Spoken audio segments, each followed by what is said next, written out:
Projectile motion is the branch in kinematics that's dealing with motion traveling in both the X and Y directions simultaneously, whereas one direction, the motion is accelerating, and the other direction, the motion is not.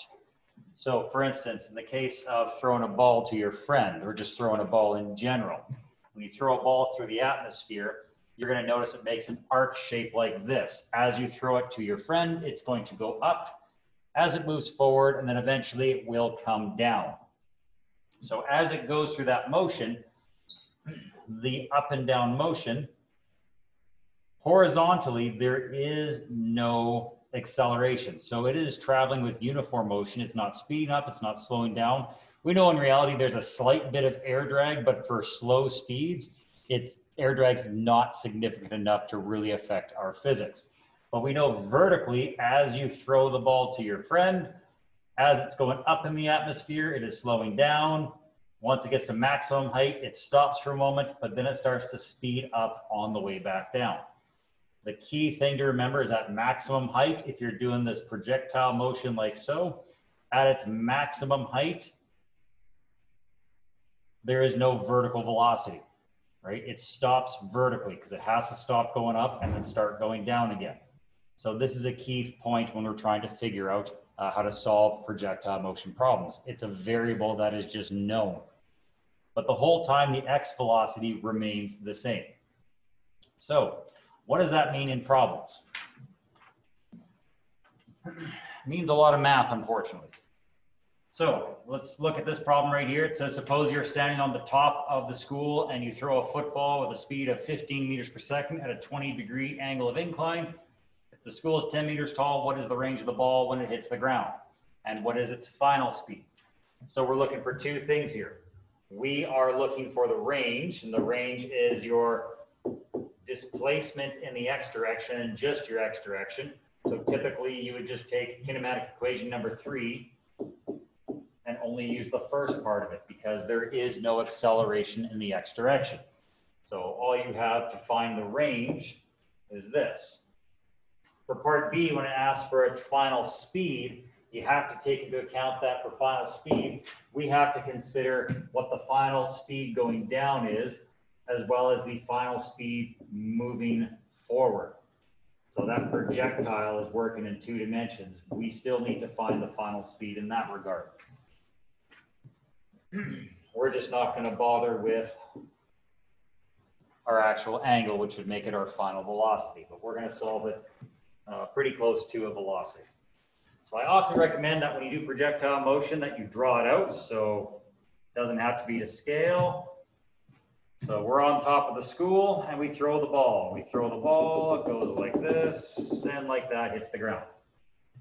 We initially throw the ball at an initial angle of 20 degrees and an initial speed of 15.0 meters per second. Recognize that there is an x component, horizontal, I'll make that x look legible, and there is a y component.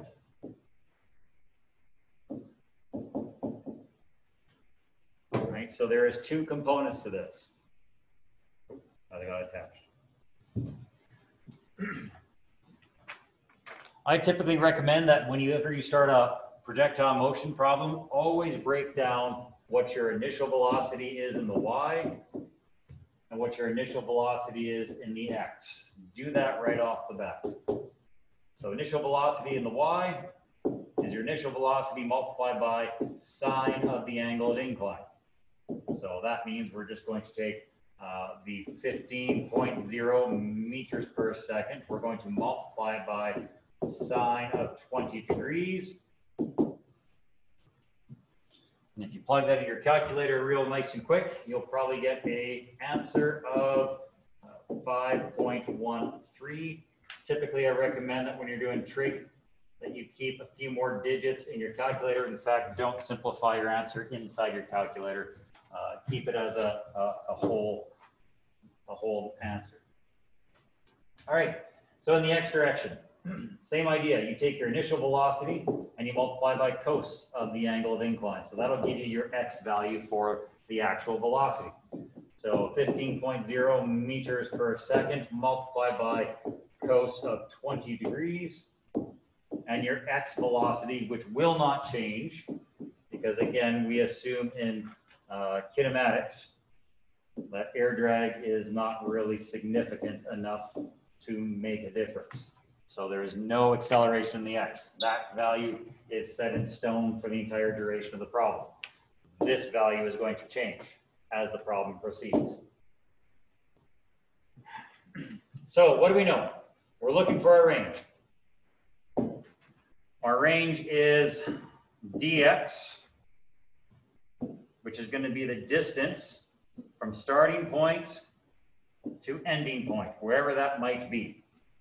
So our range is only considering the horizontal. So for that, you just need the x velocity multiplied by the total time of the trip. We don't know the total time of the trip, so we're going to have to figure that out. We only know one term in the horizontal, and that is the velocity in the horizontal. So there's really nothing we can do in the horizontal at the moment because we have too many unknowns.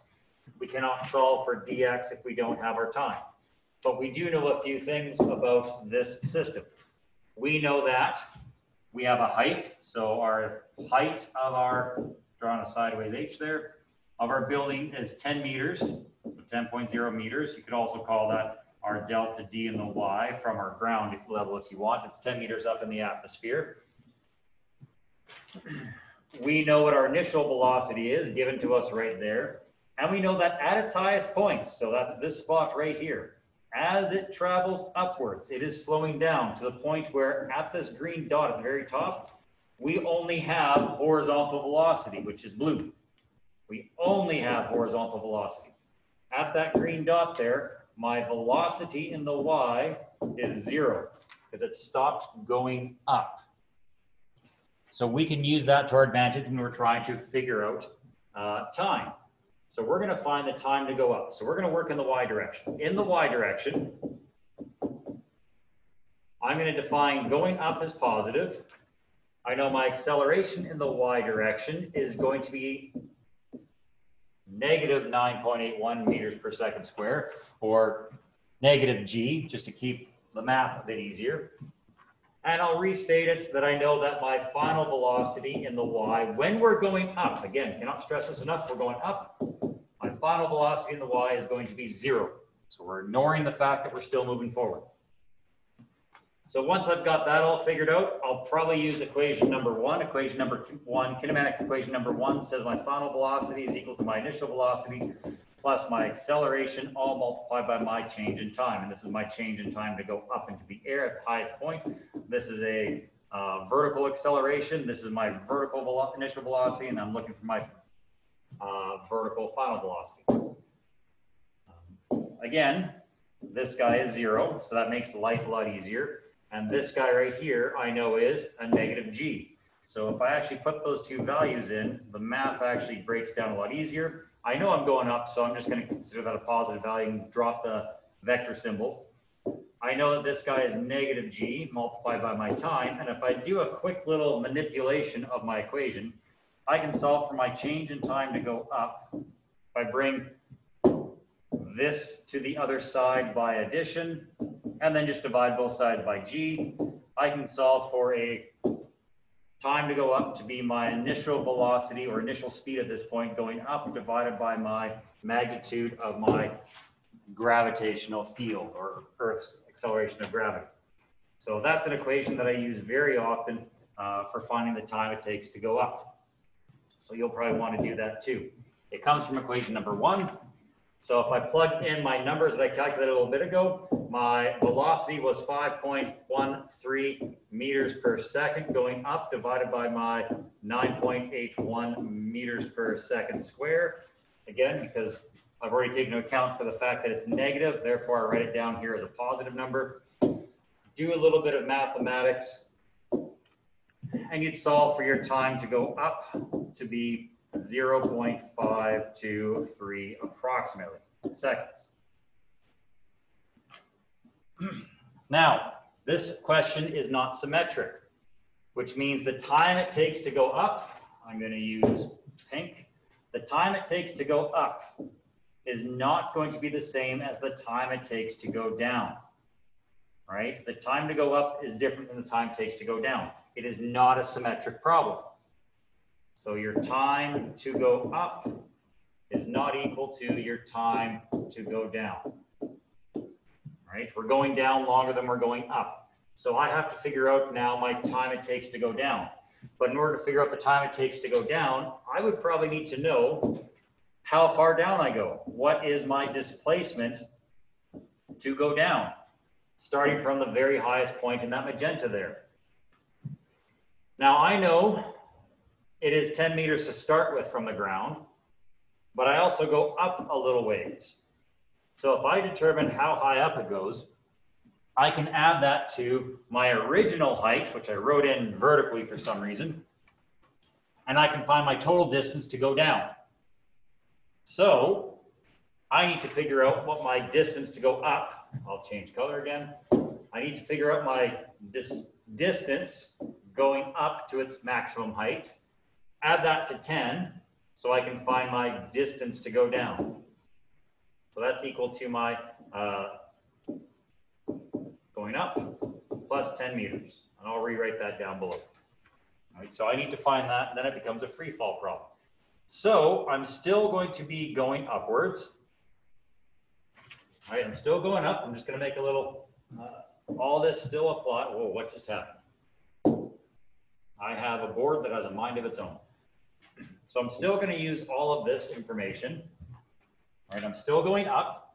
I'm just going to have its own little section. So to find the distance going up, or displacement, since you know it's going up, I would use a kinematic equation number 5. Let's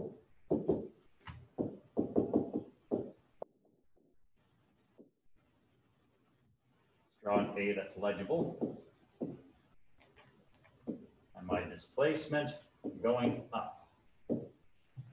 So I would use kinematic equation number 5 because once again, it relies on the fact that this guy is 0 at the top. I've already calculated that once, and I know that is going to be my negative 9.81 meters per second squared. So through a quick manipulation, I'll write this out once and then I'll manipulate it fast.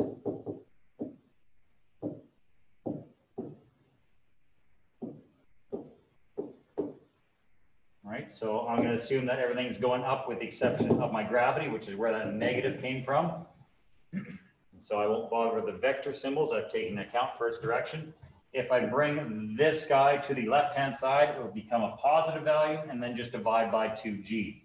And so I'd be left with my distance to go up is equal to my initial velocity in the y direction squared, all divided by 2 times my acceleration of gravity. But again, I've already accounted for the direction, so I don't worry about the negative. So that's the equation I'm going to use next. Again, I recommend you use this typically if you're looking for its maximum height. It's just a quick way to go about it. So plugging in the numbers that I had earlier, sorry about that again, my board tends to have a mind of its own. I'm sure there's a fix for it, I just don't know what it is. My initial velocity going up, we calculated earlier, was 5.13 meters per second, all divided by I want to square that, so square that there, all divided by 2 times 9.81, 9.81 meters per second squared. Okay, so square that top. That's probably written really ugly. I'll just kind of do this. There we go. Let's make that square a bit more obvious. So I'll cut to the chase here. You square the numerator and divide it by approximately almost 20, 19.62, and you should end up with approximately 1.34 meters. Need a moment to catch up? Just press pause on the video. So I know I'm going up in this problem. The ball rises 1.34 meters upwards. So that's what this, oh, this is getting ugly over here. So that's what this little section is right here. I'll just erase this. This little section is just about 1.34 meters. So I can now take this 1.34 meters going up and add it to my 10 meters that the ball is going to travel going downwards. And I can now get my maximum distance going up. So I'm going to just call it my max height. So that's my displacement in the vertical. So maximum height from the ground is just going to be my height, original height, added to my displacement going up. So that is just 10 plus 1.34. I won't show that work. I'll just call it 11.34. I hope that was good enough for you. So that is the distance this guy traveled, is up in the air from the ground, which means this is now the distance going down, or the displacement going down, if you will, vertically from the actual top of the building. So I'm going to make a new section here. I'll just wall this off. We're now going to go down. So going down. So down is now positive. Okay. So my acceleration of my vertical acceleration is now going to be a positive 9.81 meters per second. And at its highest point, right? So now in the black, ooh, this again is getting messy. In the black here, the ball is now going to start going down, right? It is starting where we left off at 0. So it doesn't have an initial velocity anymore because now it's undergoing free fall. So when it is going down, my initial velocity is 0. It's free fall. So to find the time in a free fall, you just need kinematic equation number 3. Kinematic equation number 3 says my displacement, in this case it's going down, I'll just use an arrow for y vertically, is equal to my initial velocity vertically multiplied by my time to go down plus 1/2 my acceleration vertically multiplied by my change in time squared. Going down. Because my initial velocity is 0, I can just get rid of that, and I'm just left with this back half of it. And once again, I know what my actual acceleration is. So I'll rewrite it once more, is equal to 1/2 g delta t going down squared. So that is my free fall equation. Now this time I'm looking for my delta t. So if I do a quick manipulation, so multiply both sides by 2, divide both sides by g, and then take the square root, will give me this relationship. Oh, verbally walking you through it was good. So that is how you'd find your time to go down. Just kind of tack that in there. Of course, this is what it is vertically. And then just plug everything through. So I have 2 times my total height was 11.34 meters. Now that's from the ground. My acceleration of gravity again is positive 9.81 meters per second squared, and we'll take the square root of that. All right, if you work that through, you will get something to the effect of what just happened. Let's undo that once again. My screen just does what it wants. My time to go down is approximately, oh, drop my calculator.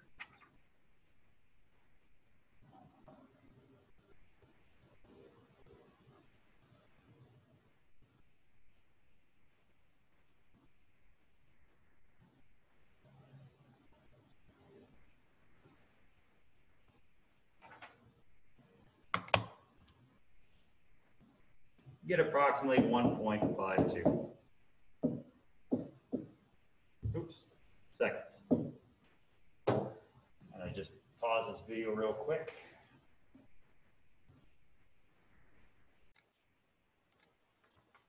Now that I've got the time to go down,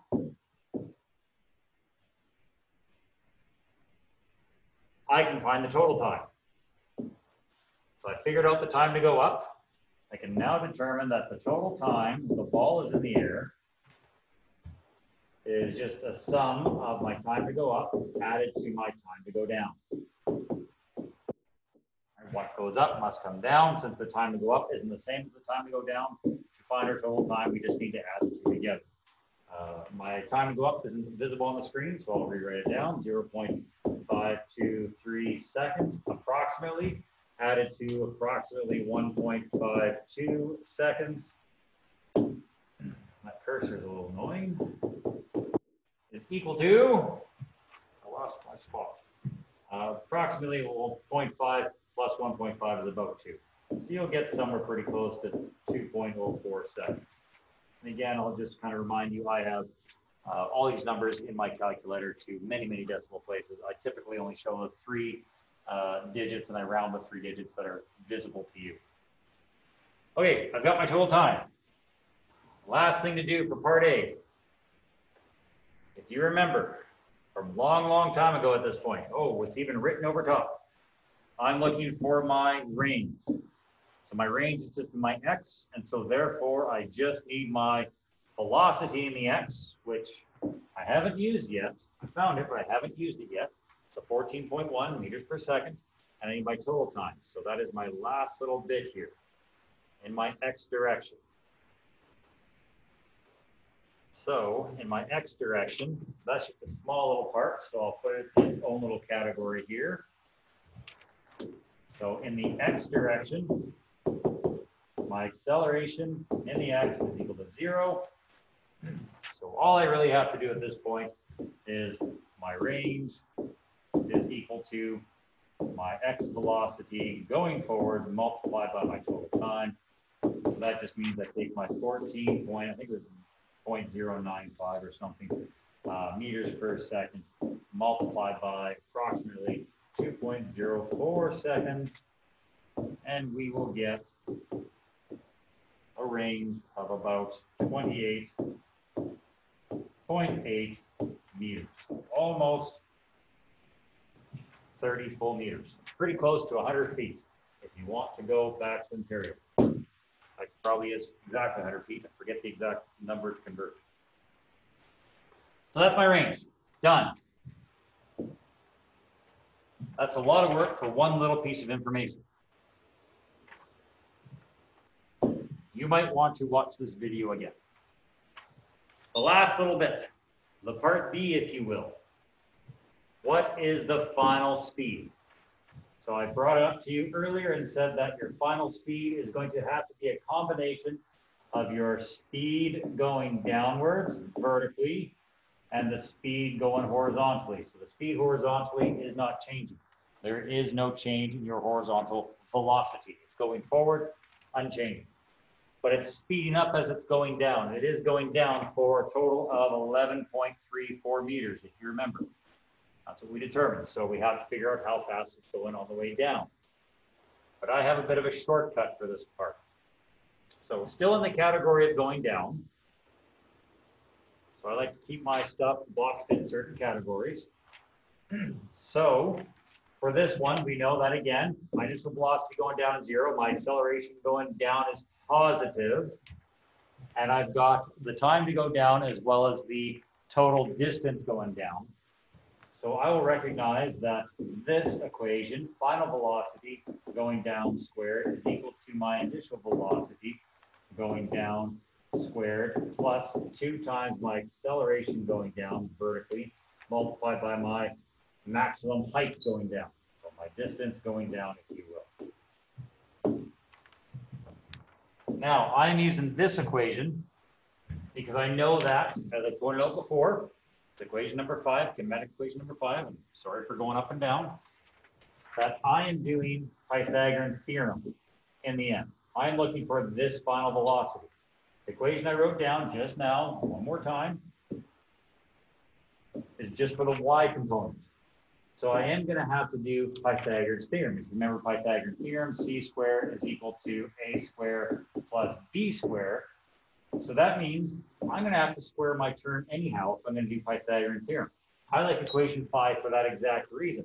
It saves me a step. So since I'm going to have to do Pythagorean theorem anyhow, I'm going to want this guy in a squared format anyhow. So keep in mind that my initial velocity going down is 0. That guy cancels out. My final velocity going down, I'll write the word down in case you forget, squared is just equal to 2 times my acceleration, which is 9.81, or just g, times my distance going down. So I'm going to leave that as is. And I'm going to do my Pythagorean theorem now. I see I've run out of room there. So I'm going to, that was poorly planned on my part. I'm sorry. I'll rewrite it first. V final squared going down is equal to, again, 2 times my acceleration of gravity. So of course that is going down, so it's positive, times my distance going down, displacement if you will, because I do know the direction. And I know with Pythagorean theorem, it should be c squared is equal to a squared plus b squared. This is my b squared. So my final velocity, again, x and y,